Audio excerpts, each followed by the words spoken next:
كيف الواحد يستمتع في سفرته بأقل التكاليف، وكيف الواحد يرتب سفرته من ألف إلى الياء، متى وكيف تسافر وكيف ترتب حق سفرتك. تبي تعرف الأشياء هذه كلها؟ تابع الفيديو راح أشرح لكم إياها بالتفاصيل.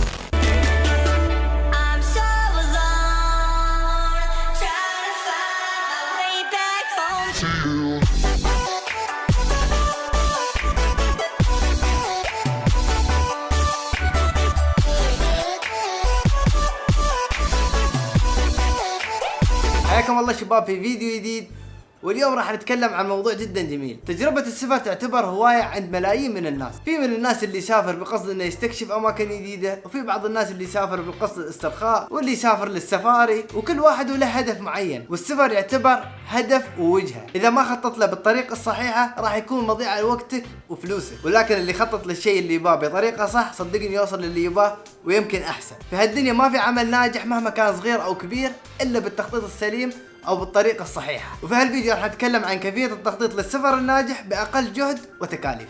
ونبدأ برقم واحد اللي هو تحديد نوع السفرة. نوع السفرة هل هي عائلية او عائلية مع اطفال او شبابية رخيصة او انك مسافر وحيد. هذا الشيء اساسي لازم انت تعرفه قبل ما تحدد او ترتب اي سفرة، على اساس انه بعدها تقدر ترتبها بالخطوات الثانية اللي راح انا اذكر لكم اياها بعد شوي. والنقطة الثانية هي تحديد سبب السفرة، والقصد من سبب السفرة هل هي للترفيه او للتسوق او لفعالية معينة او هي للاسترخاء وغيره. تحديد نوع السفرة يعتمد على سبب السفرة او الاشخاص اللي موجودين فيها. مثلا اذا كانت رحلة شبابية راح يقتصر عليكم السفر في اماكن فيها بحر او فعاليات وفيها اكتيفيتيز راح تتناسب مع الشباب. اما اذا كنتم مسافرين بالقصد للاسترخاء او لشهر العسل راح يقتصر عليكم ان انتم تختارون اماكن تسافرون لها وتكون هادية وتتناسب مع شهر العسل والاسترخاء اللي انتم تبونه. اما اذا كنتم مسافرين كعائلة ومعاكم اطفال ما راح تفكرون انكم تروحون اماكن فيها مشي وايد او تعب او هايكينج، وهذا الشيء راح يخرب عليكم سفرتكم كلها. ونوصل للنقطة الثالثة اللي هي تحديد الوجهة والفيزا. تحديد الوجهة راح يكون اكيد بعد تحديد نوع السفرة، اذا انتم كنتوا عائلة او شباب او غيره.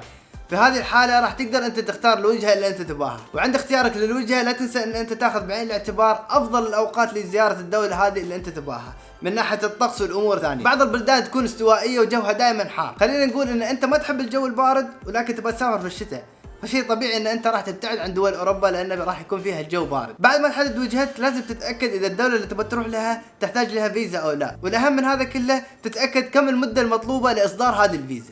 والحين نروح للخطوه الرابعه واللي هي تحديد الميزانيه والمده اللي راح تسافر فيها والتواريخ. بعد ما تحدد نوع سفرتك وسبب سفرتك والوجهه اللي انت بتروح لها لازم تحدد عدد الايام اللي راح تقضيها في الدوله هذه او في سفرتك هذه. بعد ما تحدد الليالي او الايام اللي راح تقضيها في سفرتك هذه تقدر تحدد الميزانيه اللي انت بتحتاجها في سفرتك.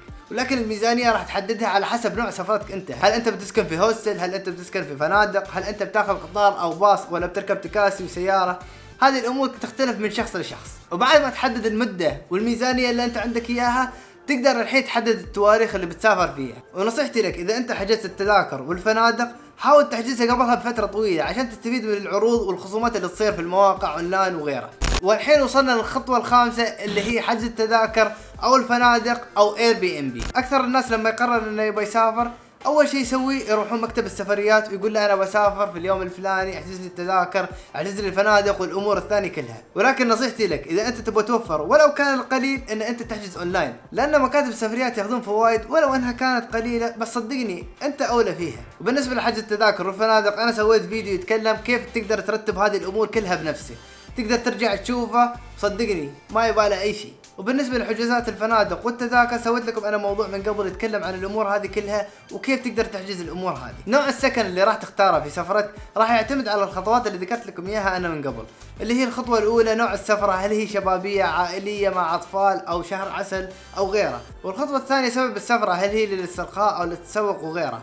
والخطوه الرابعه طبعا الميزانيه. واذا حددت الخطوات هذه كلها اكيد راح تعرف نوع السكن اللي انت بتحتاجه في سفرك. مثلا اذا انت كنت رايح شهر العسل اكيد راح تحتاج فندق مثلا على البحر وشيء جميل وراقي، او انت مسافر بروحك او سفره شبابيه رخيصه راح تحتاجون انكم تسكنون في هوستل وغيره. وبالنسبه لحجوزات السكن وكيف تقدر تسويها اوريدي تكلمت عن الموضوع هذا في فيديو سابق وراح احط لكم اياه فوق تقدرون ترجعون له وترتبون الامور هذه كلها.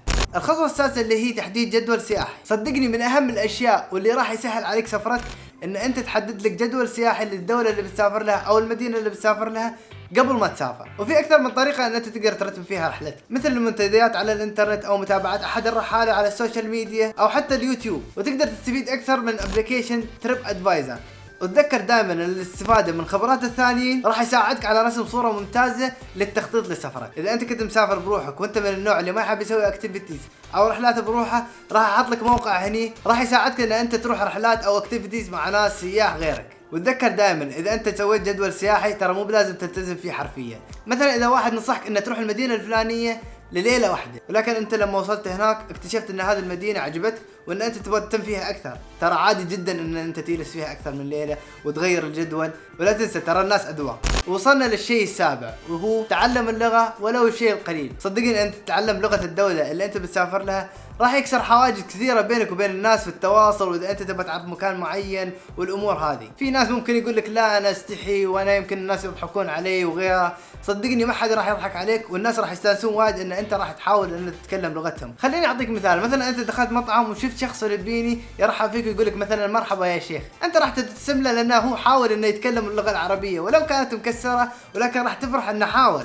وهذا الشيء بالضبط اللي يصير مع الناس في الدول الثانيه. اذا انت حاولت تتكلم معاهم بلغتهم راح يتقبلونك وما راح يضحكون عليك، وحتى لو ابتسموا راح يبتسمون ان هم مستانسين ان انت تحاول تتكلم لغتهم.